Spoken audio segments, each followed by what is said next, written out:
I am Sirena. I am Sirena. I am Sirena, the Stormcaster.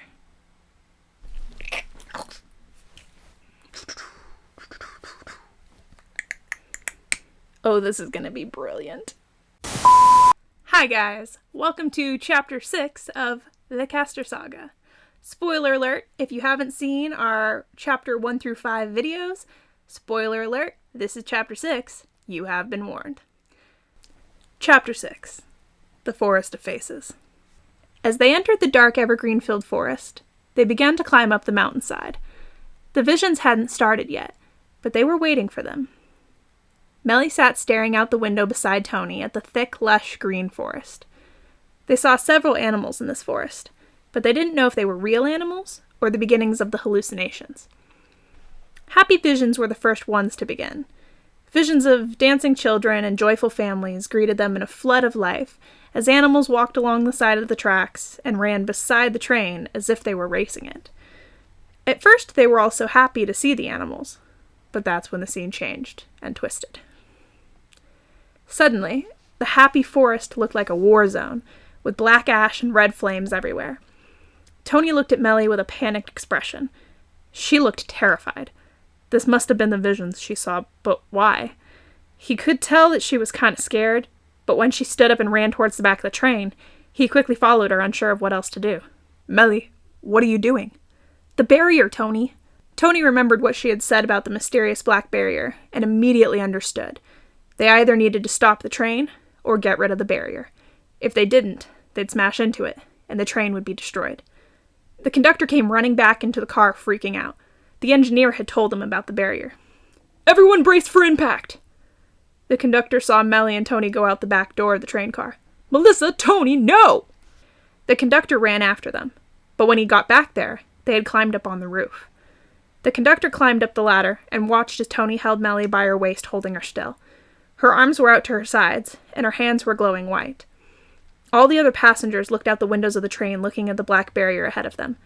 The conductor didn't know what was going on, but he knew that the barrier wasn't supposed to be there, which only meant one thing. Someone, or something, really didn't want them to make it to the Garden of Lily. Tony held Meli in place, his hands sturdily gripping her waist, as the train went flying down the tracks. Most trains have emergency brakes, but this train could only be controlled by the engineer, and according to him, it was better to try and break through the barrier than stop and have the Forest of Faces destroy them all. Tony looked back and saw the conductor on the back of the train. "Stay down!" The conductor didn't know what to do. This had never happened, but at the moment, Meli seemed to have a plan. The train rushed down the tracks at top speeds as the burning war zone vision around them threw faces of burning family members of the passengers inside the train. Tony and Meli stood strong as they approached the barrier. "Are you ready, Tony?" "I think so. I just gotta believe, right?" "Yes. Now, here we go. Latch your energy to the train." Tony kneeled down and slid his hands down her sides to her ankles, holding her legs by her boots. A sudden black thunderstorm appeared above their heads. The conductor looked up confused, and looked at Meli, whom had raised her hands up in the air. Her hands were glowing white. She took a deep breath and opened her eyes that were also glowing brightly. "Now!" Tony's eyes flashed purple, and his energy held them to the train, so they wouldn't fly off. From deep within the storm clouds, 2 sudden lightning bolts came down and struck Meli like a lightning rod. She held the lightning in her fists as if they were whips. Then she whipped the train, and it flew forward faster than any train had before. The conductor held on for dear life as the train rushed faster and faster forward. Meli raised her hands again, struggling against the heavy wind blasting against her body. Suddenly, the storm struck again as Meli stepped forward with one foot, and the storm above them followed her hand. She pointed her hand out towards the barrier, and as the train approached it, the storm above them broke up the barrier, slicing and parting it with lightning as if it were Moses parting the Red Sea. The train flew through the barrier as it closed in behind them, and the train naturally came to a slower stop. Meli and Tony relaxed, and their eyes stopped glowing as they came back down with the conductor. As soon as they came back inside the train, everyone was around them, confused but cheering. "How did you... It can't... How... You were... But how?" "Meli, I think this one warrants an explanation." Meli smiled at Tony and nodded kindly to him. Okay, I'll explain. Just give me 1 minute. Meli pulled out her wooden flute off her belt and played it quickly, and instantly everyone walked back to their seats and sat down. The conductor walked to the front of the train, and Tony and Meli sat beside each other quietly. Meli put her flute away and spoke confidently. You will not remember any of what you just saw.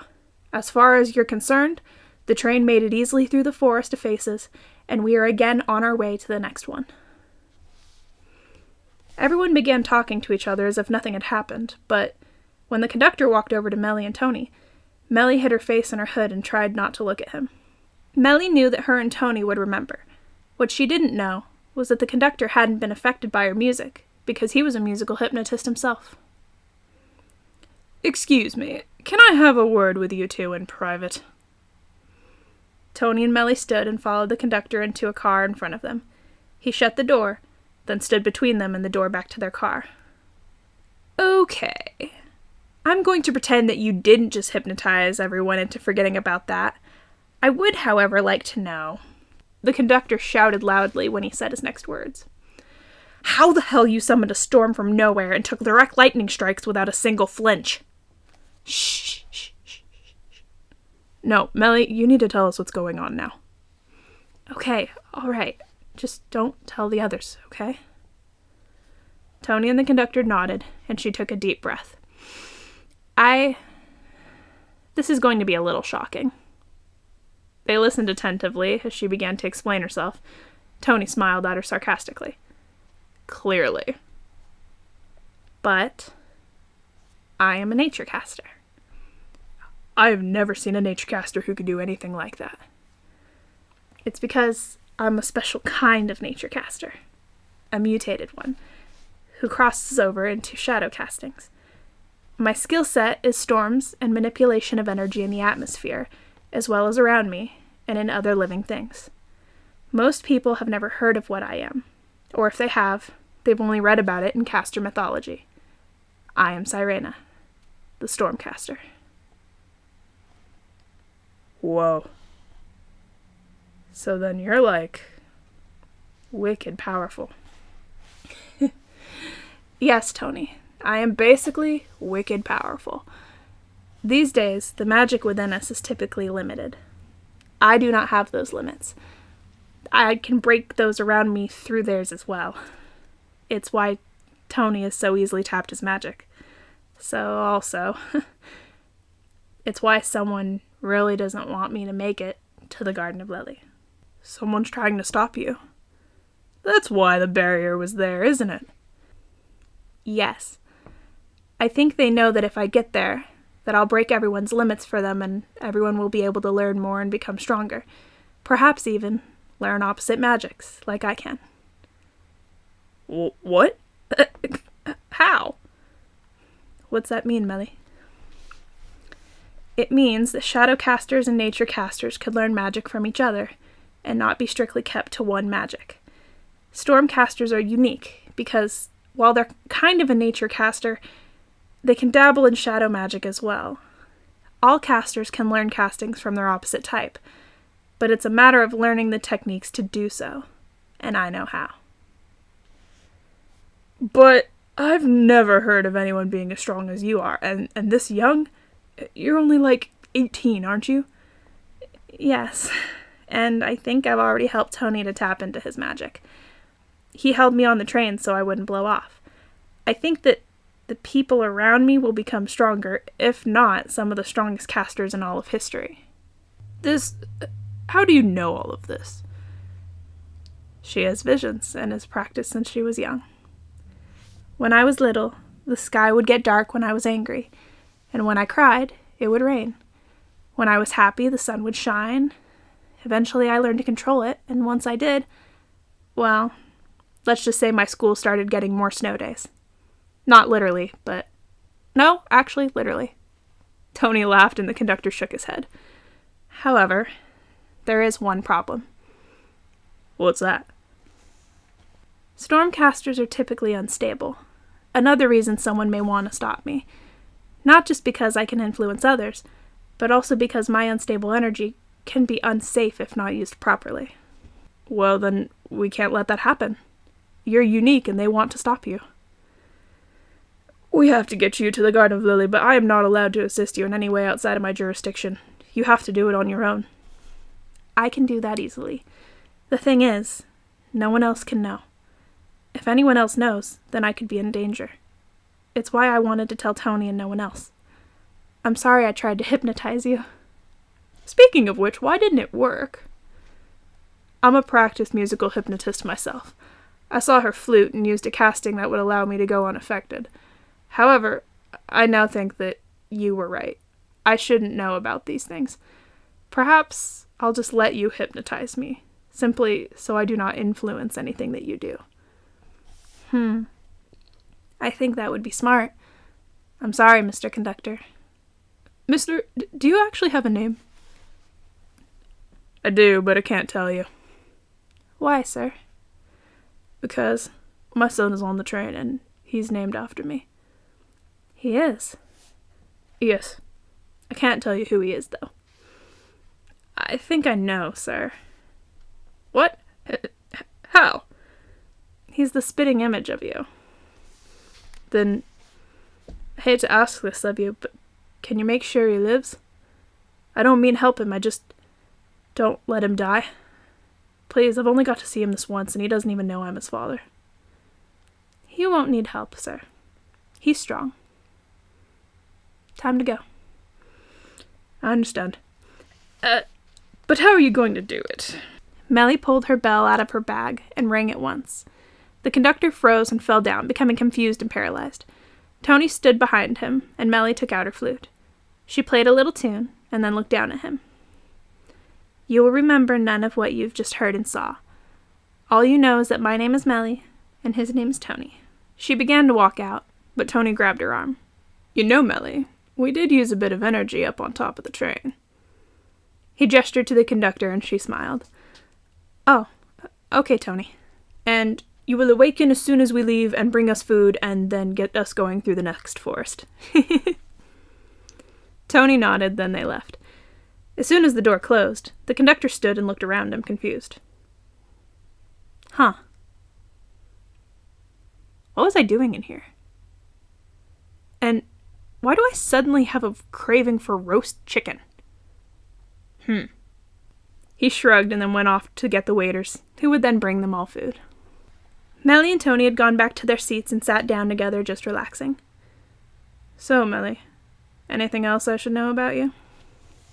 Yes, I am very thankful that you picked me as your partner. Honestly, I was scared that no one would pick me. Aw, Meli. Tony put his arm around her and pulled her in close. I got your back. Thank you. I didn't think I'd be able to make any friends. I'm not good at it. Rose walked over with John and then sat down in front of Meli and Tony, facing them. Blah, blah, blah, blah, blah, blah, blah. Will you stop it? I told you I'm your new best friend, didn't I? Meli laughed and Tony nudged her, smiling. See, Meli, you have friends, and I'll never leave you alone. It's okay. Meli smiled and leaned against him, then glanced over at two boys who were sitting together, but away from the other small group of people. Meli smiled and motioned over to them. One boy was named Eej, and the other was named Keith. They had chosen two other casters as partners, but they'd ended up being taken away, so they just hung out together. Eej was a nature caster and wore green, while Keith was a shadow caster and wore black. Eej had strawberry blonde hair and green eyes, while Keith's hair was also blonde, but he had brown eyes. Hey, do you guys want to come over here with us? Us? You're talking to us? Meli smiled and nodded with a kind look on her face. Mm-hmm. Oh. Okay. They came over and Keith sat by John, while Eej sat by Meli. What are your names? I'm Keith. And I'm Eej. How old are you? We're both 19. Cool. Why were you sitting over there all alone? The others think that because we lost our partners, that means we're also destined to die. So they won't talk to us. Are you kidding me? That's dumb. I'm sorry you lost your partners, but you can come be with us. Thank you. That's very nice of you. Your name's Melissa, right? Yes. And this is Tony, Rose, and John. Hello. Hi. Hey. So, the next two forests we'll be going through are the Forest of Light and the Forest of Darkness. I have a plan for getting through them. I kind of wish they'd give us an intermission so we can rest. These trials have been hell on my nerves. Mine too. Agreed. Meli looked at Tony and spoke in a very confident tone of voice. Rule number 6, Tony. Rule 6? Meli's got these little rules and wisdoms for life, as she calls them. She's been teaching them to me along the way. Huh. Cool. What's rule number 6, Meli? Rule number 6. When traveling, never stay in one place for too long. Otherwise people, or in this case, monsters, will recognize you and interrupt your plans. Well, I suppose we're on to the Forest of Light then. Meli nodded with an expression of excitement. Yes, sir, Tony. What happens in the Forest of Light? Well, no one really knows. It's too bright. You have to keep your eyes shut the whole way through. Well, that sounds easy enough. It is. So, do any of you know what your skill set is yet? I don't. I haven't had any space to practice. Me either. I think my main skills have something to do with plants, but I'm not sure. I don't know about mine either. I think I can turn invisible, but I'm not sure how yet. Cool. Has anyone tapped their magic and figured out how their eyes glow yet? Oh, I have. Mine glow a pinkish color. It's funny because my name is Rose. Mine glow green, I think. Mine glow yellow. Mine shine a kind of red color. Cool. We all have different colors. Really? Oh, right. Yours are white. What about Tony, though? My eyes are purple. Purple? You have purple eyes? Yeah, check it out. Tony concentrated really hard and flashed his eyes a deep purple color. Everyone smiled and excitedly did the same. Everyone but Meli, that is. Meli kept hers to herself and just laughed when everyone else did. So, Meli, what's this plan of yours? Well, if we all hold hands through the next two forests, then we can focus our energy through each other and nothing will be able to pull us off the train. I call it the chain link casting. Good idea, Meli. Only one problem. I don't know if any of us besides you know how to do that. It's easy. I'll teach you. Everyone take each other's hands. They all did, and Meli closed her eyes, smiling. What now, Meli? I'll start.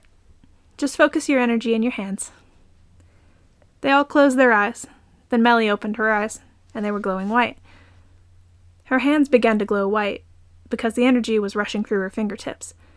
The energy could be seen glowing under her fingernails, and everyone looked at their nails with expressions of amazement and wonder.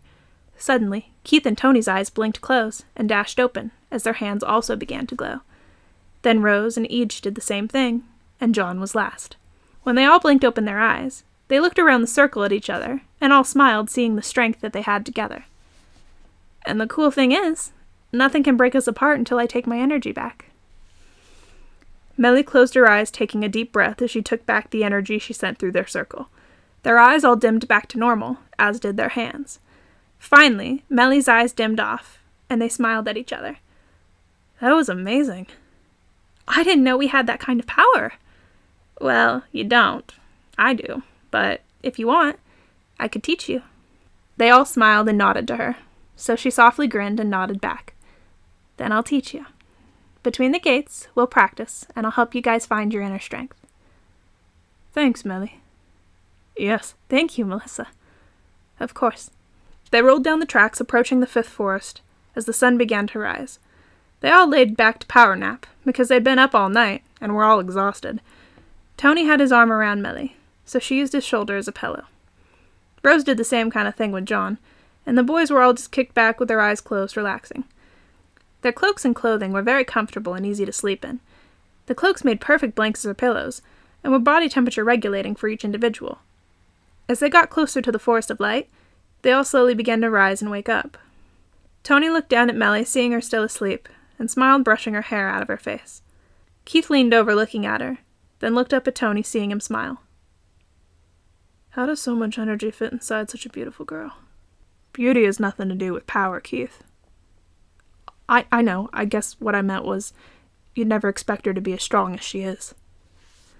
Tony looked at him with a curious facial expression, but at the same time, he was mainly observing him. What did Keith actually remember? Keith, what do you mean, as strong as she is?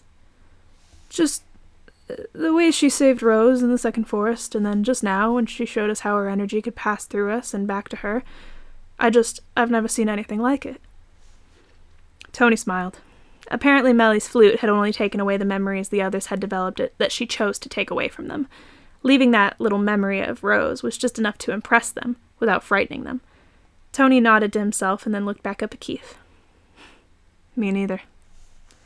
Keith looked up at Tony with a hint of jealousy, but he smiled anyway. You're her partner, aren't you? I am. You chose by far one of the most capable women on the train. How did you pick? Why her? Well, she's the only one I knew. The only one I saw. I guess it just happened. Things don't just happen, Tony. There's always a reason. What do you mean? You ever heard of coincidence? Yeah. Well, it's all bullshit. They're not real. Castor's never used the word coincidence. Why? Because we don't believe in them. Tony chuckled, then kind of smirked at Keith. All the magic in the world, and that's the thing you don't believe in. All the science in the world, and that's the thing that you believe in? I never said I did. Well, you never said you didn't. Keith turned and laid back as everyone slowly began to toss and wake up. It had been quite a night, and none of them got much sleep, but it was enough. Tony looked down at Meli and gently woke her from her sleep. Meli, time to wake up. And that concludes Chapter 6. Thank you very much for listening. If you haven't already, subscribe below. Chapter 7 is on its way. Thank you very much for listening and for watching. It's about to get very interesting. Until next time, love you very much. Bye.